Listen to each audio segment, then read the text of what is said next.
नमस्कार दोस्तों, study ocean unfiltered में आप सभी का स्वागत है। मेरा नाम है प्रदीप और यहाँ पर एक और बड़ी जंग होने के आगाज होते हुए फिर से नजर आ रहे हैं, क्योंकि अब हुआ यह है कि जो जर्मनी और रशिया के बीच में नॉर्ड स्ट्रीम 1 और नॉर्ड स्ट्रीम 2 दो पाइपलाइन थी, उनको जो बाइडेन ने ध्वस्त कर दिया है। एक तरीके से उसको पूरा का पूरा डिस्ट्रॉय कर दिया है। ये आप देख सकते हैं मैप में। ये जर्मनी है, ये जर्मनी का बॉर्डर है। ये जर्मनी का जर्मनी की यहाँ से पूरा बाल्टिक सी से होते हुए ये पाइपलाइन रशिया को गई हुई है। यहाँ पर दो पाइपलाइन है, एक नॉर्ड स्ट्रीम 1 है, एक नॉर्ड स्ट्रीम 2 है। दो पाइपलाइन यहाँ पर गई हुई हैं जिससे नेचुरल गैस जर्मनी को आती है रशिया से।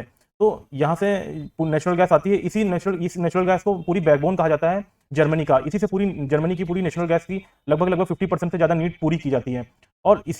और यूरोप के में भी यहीं से सप्लाई करी जाती है। पहले जर्मनी में आती है, फिर यहाँ से बाकी यूरोप के अन्य कंट्रीज के में भी सप्लाई करी जाती है। तो ये एक तरीके से यूरोप में बहुत ही इंपॉर्टेंट गैस पाइपलाइन थी और जर्मनी की तो एक तरीके से बैकबोन थी। तो आइए जानते हैं इसके बारे में और। तो देखिए, पूरी दुनिया में अब ये बात फिर से और ज़्यादा उठनी स्टार्ट हो गई है कि क्या यूएसए अब क्या इस जंग को और आगे तक ले जाना चाहता है? क्या रशिया और यूक्रेन के बीच जो जंग चल रही है उसको और ज़्यादा अपग्रेड किया गया है? तो शायद कहेंगे हाँ, अपग्रेड ही किया गया है इसको, जहाँ तक देखा जाए। क्योंकि जो रशिया और जर्मनी के बीच में जो गैस पाइपलाइन थी उसको डिस्ट्रॉय कर दिया है यूएसए ने। तो ये जो गैस पाइपलाइन थी ये बहुत इंपॉर्टेंट थी रशिया और जर्मनी के लिए, दोनों के लिए, क्योंकि इससे काफ़ी पैसा कमाती थी रशिया की गवर्नमेंट, और जर्मनी की भी काफ़ी ज़्यादा नीड्स, गैस की नीड्स यहीं से पूरी होती थी। तो इसमें इस गैस पाइपलाइन को बनाने में काफ़ी बिलियंस ऑफ डॉलर, दसियों डॉलर के रुपए खर्च हुए हैं। ऐसे ही नहीं बनी है गैस पाइपलाइन। तो अब रशिया डायरेक्ट यूएस के प्रेसिडेंट जो बाइडेन से डायरेक्ट पूछ रहा है, क्या आपने ये गैस पाइपलाइन को डिस्ट्रॉय किया है? क्या वो आप थे? क्या आप ही ने ये गैस पाइपलाइन डिस्ट्रॉय की है? तो ये मैप एक बार और आप देखिए। ये मैप है और इसमें आप देख सकते हैं कि ये जो नॉर्ड स्ट्रीम 1 है, नॉर्ड स्ट्रीम 2, ये दो पाइपलाइन है। ये यहाँ रशिया का बॉर्डर है, तो एक ये यहाँ से और एक इधर से, दो पाइपलाइन यहाँ से आती हैं और ये दोनों पाइपलाइन जर्मनी में आ जाती हैं। फिर ये दोनों पाइपलाइन जर्मनी की पूरी गैस पाइपलाइन जो है पूरी जर्मनी में इधर उधर पूरे मतलब सिटी में जहाँ भी जाना होता है इनको भेजना होगा वहीं पे आप भेज देती हैं। वहाँ पर फिर यहाँ से देखेंगे, यहाँ पे चेक रिपब्लिक है, यहाँ पर तक एक ये पाइपलाइन एक गई हुई है, और इधर इधर वाले बॉर्डर में नीदरलैंड वाले बॉर्डर तक भी गई हुई है ये पाइपलाइन एक। तो ये जर्मनी की तो नीड पूरी ही करती है, जर्मनी की तो बैकबोन है ही, लेकिन ये आसपास की जो जर्मनी के बगल में आसपास देश हैं इनकी भी थोड़ी बहुत नीड पूरी करती है। जर्मनी की तो ये बैकबोन है एक तरीके से, गैस नीड पूरी यहीं से पूरी होती होगी जर्मनी की। ठीक। तो ये देखिए, यहाँ पर गैस पाइपलाइन जो डिस्ट्रॉय करी गई है वो अंडर वाटर किस तरीके से एस्केप कर रही है, निकल रही है मतलब। तो पोलैंड के जो कुछ पॉलिटिशियंस है, जो पहले मिनिस्टर रह चुके हैं पोलैंड की गवर्नमेंट में, वो यहाँ पर ट्वीट कर रहे हैं कि थैंक यू यूएसए।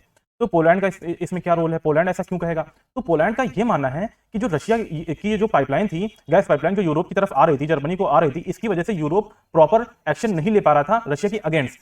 ठीक। तो ये पाइपलाइन डिस्ट्रॉय हो गई है। इसके बाद अब यूरोप प्रॉपर शायद एक्शन ले पाई रशिया के अगेंस्ट। और आप देखोगे जर्मनी ने काफी ज्यादा निंदा करी रशिया की, हर तरीके से निंदा करी, कहा कि ये रशिया ये ठीक नहीं कर रहा है, इस तरीके से नहीं करना चाहिए वो। लेकिन जर्मनी ने कभी भी यूक्रेन को मिलिट्री हार्डवेयर प्रोवाइड नहीं किया, मिलिट्री हार्डवेयर अपनी तरफ से नहीं भेजा। बाकी कई यूरोपियन कंट्रीज ने भेजा भी, लेकिन जर्मनी ने मिलिट्री का हार्डवेयर यूक्रेन को नहीं भेजा। वो इसी वजह से नहीं भेजा था, क्योंकि अगर ये भेज देते, अगर और रशिया को पता चल जाता, तो सर शायद Russia Nord stream 1 Nord stream 2 pipeline को रोक देता, बंद कर देता। तो ये जर्मनी का डर था, इसी वजह से उसने हार्डवेयर नहीं प्रोवाइड किया था मिलिट्री का। लेकिन अब ये पाइपलाइन डिस्ट्रॉय कर दी गई है, तो अब क्या होगा ये भी देखने वाली बात है। तो चाहे यूएसए इस बात को एक्सेप्ट ना करे, लेकिन पूरी दुनिया में एक तरह से बवाल मचा पड़ा है। तो सऊदी अरेबिया के जो कुछ कार्टूनिस्ट हैं, जर्नलिस्ट हैं, वो इस तरह के पोस्ट को ट्विटर पर ट्वीट किया। उन्होंने बताया, देखो किस तरीके से जो बाइडेन है वो गैस पाइपलाइन को डिस्ट्रॉय कर रहे हैं, बम लगा रहे हैं। तो अब होगा क्या? अब होगा ये कि जो रशिया को पूरी तरीके से यूरोप की जो मार्केट है, एनर्जी मार्केट है, उसको उसमें से पूरी तरीके से रशिया को कट कर दिया गया है। यूएसए अब यहाँ पर इस मार्केट में एंट्री करेगा। यूएसए की जो बड़ी बड़ी कंपनीज हैं वो यूरोप के मार्केट में बढ़िया हाई रेट पर गैस को बेचेंगी, अपना बढ़िया मुनाफा कमाएंगी, बढ़िया पैसे कमाएंगी।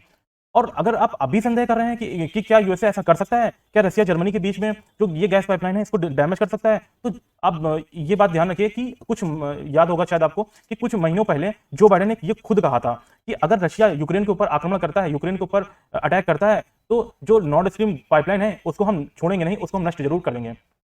If Russia invades, that means tanks or troops crossing the border of Ukraine again. Then there will be no longer a Nord Stream 2. We will bring an end to it. तो यही वो statement है Joe Biden की, जिसको लेकर Trump ने कहा है कि वाह क्या स्टेटमेंट दिया है प्रेसिडेंट जो बाइडेन ने, क्या वर्ल्ड वॉर 3 स्टार्ट होने वाली है? क्योंकि बाइडेन ओपनली ये कह रहे हैं कि चाहे इस पाइपलाइन का जुरिडिक्शन हमारे पास नहीं है, इस पाइपलाइन को डील मेंटेनेंस हमारे कंट्रोल में नहीं है, ये सब जर्मनी के कंट्रोल में है, मगर हम इस पाइपलाइन को डिस्ट्रॉय कर देंगे फिर भी, और रशिया को बिल्कुल यूरोप की मार्केट से हम अलग कर देंगे। और ट्रंप का जो ये सोशल मीडिया प्लेटफॉर्म है ट्रूथ, वहां पर ये बार बार ये कह रहे हैं कि हम बात कर रहे हैं हरिकेन यूरोप में आए, यूएसए में आए हरिकेन के बारे में, यूएसए में और क्या चल रहा है, यूएसए में हरिकेन से क्या नुकसान हुआ है उसके बारे में हम बात कर रहे हैं। मगर हम इस बारे में बिल्कुल बात ही नहीं कर रहे हैं कि हमने एक बहुत बड़ी पाइपलाइन को डिस्ट्रॉय कर दिया है जो दो देशों के बीच में है, और इस बड़ी पाइपलाइन की वजह से एक मेजर वॉर स्टार्ट हो सकती है पूरी दुनिया में, और यूएसए में हो सकता है स्टार्ट हो जाए। और इसके अलावा ट्रंप ने यह भी कहा है कि सिचुएशन अभी और बद से बदतर हो सकती है, क्योंकि जैसे ही यह सब बात साबित हो जाएगी कि यूएसए ने ही इस पाइपलाइन को डिस्ट्रॉय किया है, इसका प्रॉपर एविडेंस मिल जाएगा, यूरोप एंड रशिया के पास आ जाएगा, तो इसके बाद यूएसए की जो इमेज है वो ग्लोबली बहुत ज़्यादा गिरेगी, बहुत ही ज़्यादा उनकी इमेज को ऊपर प्रभाव पड़ेगा, डेफिनेटली प्रभाव पड़ेगा कि रशिया उसके बाद हो सकता है बहुत ज़्यादा एग्रेशन दिखाए, यूएसए के अगेंस्ट बहुत ज़्यादा एग्रेशन दिखाए, यूरोप के अगेंस्ट बहुत ज़्यादा एग्रेशन दिखाए।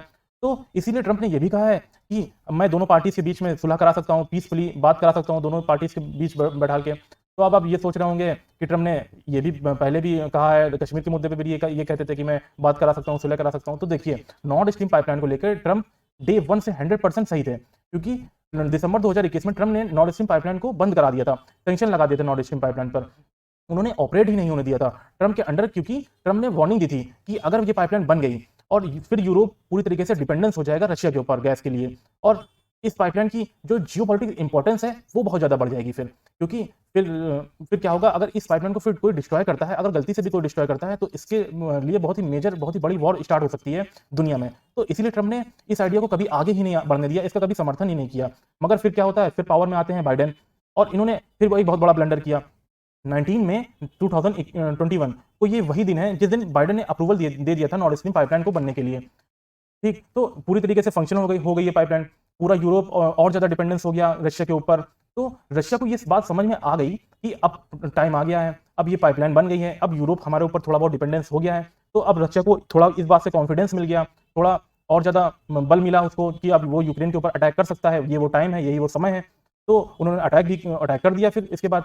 तो शायद पुतिन के पास इसी बात की कॉन्फिडेंस आ गया था, इस वजह से उन्होंने अटैक किया यूक्रेन के ऊपर। तो बाइडेन का ये जो बहुत बड़ा स्ट्रेटेजिक ब्लंडर है, और बाइडेन को ये पता है कि ये बहुत बड़ा उनका स्ट्रेटेजिक ब्लंडर है, तो इनसे ये गलती हुई है, बाइडेन को भी ये बहुत अच्छे से पता है। इसीलिए वो कह रहे हैं कि मुझ पर आरोप मत लगाओ, मैंने जो नॉर्थ स्ट्रीम पाइपलाइन को अप्रूवल दिया है उसकी वजह से मुझे कुछ मत कहो, टाइम आने पर मैं इसको डिस्ट्रॉय भी कर दूंगा, समय आने पर। फिर बाइडेन ने अपनी पुरानी गलती को सुधारने के लिए अब अजीब सा बहुत बड़ा स्टेप चल दिया है, और इतनी बड़ी वॉर चल रही है यूक्रेन और रशिया के बीच में, उसके बीचों बीच में इन्होंने इस पाइपलाइन को डिस्ट्रॉय कर दिया है। जब रशिया को इसकी बहुत ज़्यादा नीड थी, मतलब वहाँ से वो गैस बेचते थे, उनको बदले में पैसा मिलता था, तो उनको पैसे की नीड है, डॉलर की नीड है, उस टाइम पर इन्होंने इस पाइपलाइन को डिस्ट्रॉय कर दिया। तो आप समझ सकते हैं कितना बड़ा नुकसान किया इन्होंने रशिया का, क्योंकि इस पाइपलाइन को बनने में ही $10 बिलियन खर्च हुए थे पहले ही। तो देखिए, कुछ भी हो सकता है अब, क्योंकि अब कंट्रीज के एनर्जी एसेट्स पर अटैक टारगेट किया जा रहा है, तो पॉसिबिलिटीज है कि रशिया भी कुछ बड़ा एक्शन करे, यूएसए के अगेंस्ट बहुत बड़ा एक्शन करे। यूएसए के जो शिपमेंट्स हैं यूरोप के अंदर, यूएसए के जो शिपमेंट्स हैं यूरोप के आसपास, उनको सिगरेट अटैक करके खत्म कर दिया जाए। हो सकता है रशिया ऐसी कोशिश करे। रशिया के पास इस मामले में कई सारे ऑप्शन है, बहुत सारे ऑप्शन है, रशिया इस मामले में पीछे नहीं है, ये आप सभी जानते हैं। तो हो सकता है कि नया एक दौर स्टार्ट हो हाइब्रिड वॉरफेयर का, जो यूएसए है, यूरोप है, रशिया है, ये एक दूसरे के एनर्जी एसेट्स के ऊपर टारगेट करें, एक दूसरे के एनर्जी एसेट्स को ऊपर अटैक करें। जो बड़े बड़े शिप्स होंगे, जो बड़े बड़े एनर्जी के पेट्रोलियम उत्पादन जैसे चीज़ें होती हैं, गैस का जो होती हैं, और जो पोर्ट्स बड़े बड़े होते हैं, बंदरगाह होते हैं, उनके ऊपर कुछ नुकसान पहुंचाना, कुछ उनके ऊपर कुछ अटैक छोटे मोटे करना, ये सब हो सकता है आगे हो। तो यूएसए ने अभी रिसेंटली एक वार्निंग दी है अपने नागरिकों को कि जो भी इनके नागरिक हैं रशिया में, वो रशिया को छोड़कर चले आए, और कुछ भी किसी भी काम से गए हैं, चाहे वो पढ़ाई के लिए गए हों, घूमने के लिए गए हों, या अन्य किसी काम से, बिजनेस के पर्पज से गए हों, तो वो रशिया को छोड़कर वापस आ जाएं, क्योंकि सिचुएशन बहुत ज़्यादा खराब हो सकती है after north stream 2 pipeline damage, या ये कह सकते हैं after north stream 2 pipeline destroyed. तो ये पूरा मैटर रहा है। Thank you so much. जय हिंद।